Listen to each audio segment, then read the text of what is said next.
Yeah, hi there. In these comments, I'm going to use your initials AI, and I am Michael, the founder, owner, and the materials writer for all of your lessons at the 7-step system to pass the TOEFL IBT. And you completed the pronunciation post-test in the pronunciation area of my course.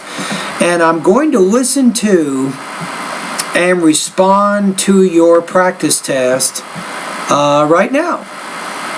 Now, first of all, I want to go ahead and bring up two different web pages here.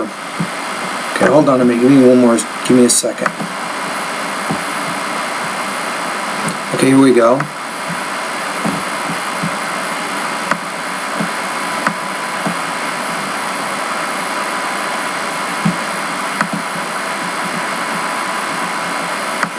Let me open this up just a little bit.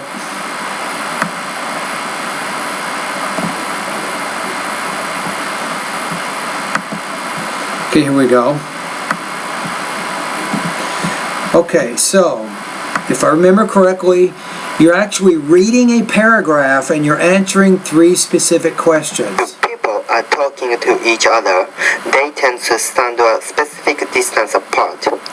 Each person has an invisible boundary around his or her body into which other people may not come. Not bad on the pausing. You are pausing after so many stressed words there, so I think you're making some progress. If someone pierces this boundary, he will feel uncomfortable and move away to increase the distance between them. No, you want to say and move away to increase the distance between them, so you didn't really pronounce that V in the word move away. The major exception is family members and the other loved ones. This personal distance is not due to body odor or bad breath, but because closeness lends a sense of intimacy that is at odds with You had a little bit of trouble with that, so let's... the relationship to the other individual. Okay, so the very last sentence you're having trouble with, let's read that one. So you'll say, you may want to read it with me. 3, 2, 1. This personal distance is not due to body odor or bad breath, but because closeness lends a sense of intimacy that is at odds with the relationship to the other individual. Okay, now let's read the whole paragraph together so you can practice. 3, 2, 1. When two people are talking to each other, they tend to stand a specific distance apart. Each person has an invisible boundary around his or her body into which other people may not come. If someone pierces this boundary, she or he will feel uncomfortable and move away to increase the distance between them. The major exception is family members and other loved ones.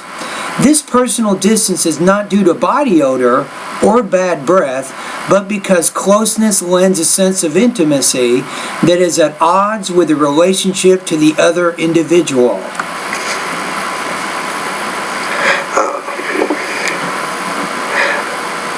Part B 1. Okay. My best friend is in here. He is my roommate and he's Japanese. And Let's say he is my roommate who is Japanese. That way you demonstrate a little bit more complicated grammar there. Takes also this program ELP. And he came to here same time as me with me. He advised. He. Subject, verb, subject, verb, subject, verb. Your grammar very basic, very simple.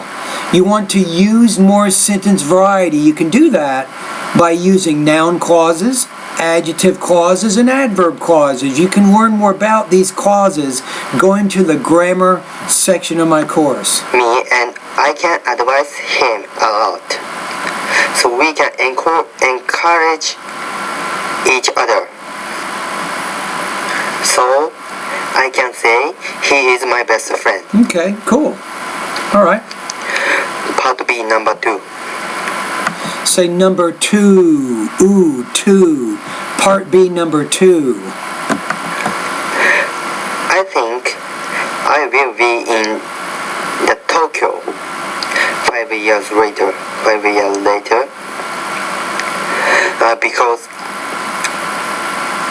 I want to get a job in Tokyo, and actually I want to succeed my father's company. And say, I want to succeed in my father's company. So don't forget to put that preposition after your verb there. I want to succeed my father's company. In my father's company. That is in Tokyo. I'd probably say to succeed in my father's company, which is in Tokyo. So I think his company, your father's company, that's a very specific, I think, idea there. So in this case, we're going to call that a non-restrictive relative clause, which means you probably want to put a comma after I want to succeed in my father's company, comma, which is in Tokyo. So you can't use, when you're using what's called non-restrictive clauses, you should use which and not that. And I like Tokyo, and of course I want to come back to America in the future, but I don't have enough money to come now. I don't, let me make sure you had the right. Come here now, 5 years later. So I think 5 years later I'll be in Tokyo. I will be in Tokyo. Number 3. My favorite season of the year is summer, because I don't like cold weather. Summer is the hottest season. Is the hottest of the all year. And also in the summer I can go to the beach, and I like swimming. I like swimming a lot. See, you're not connecting things. You're putting one sentence, another sentence, but you could say this. I like going to the beach because the weather is warm, and I like swimming. So you need to use more of these connectors so that you can demonstrate a little bit more advanced grammar. I like beach. I like the beach, or I like going to the beach. And the summer vacation is long, so I can do fun things in the summer season. For example? So that's why I like summer. Alright, so let's take a look at the rubrics now. So I'm going to go to the syllabus first of all. And I'm going to click on, in your syllabus on page 2, it says, your practice test will be evaluated according to the pronunciation. Notice the link there, and speaking rubric. So like you, I'm going to click on the pronunciation link. And now I'm going to give you an idea of how you will score on this one. So I don't think you will score in the 4 area. 4 means that you have high intermediate speaking abilities. I don't think so. As I said, your grammar is a little bit basic, very basic in fact. You want to spend a lot of time in the grammar part of my course studying the lessons that show you how to combine sentences specifically.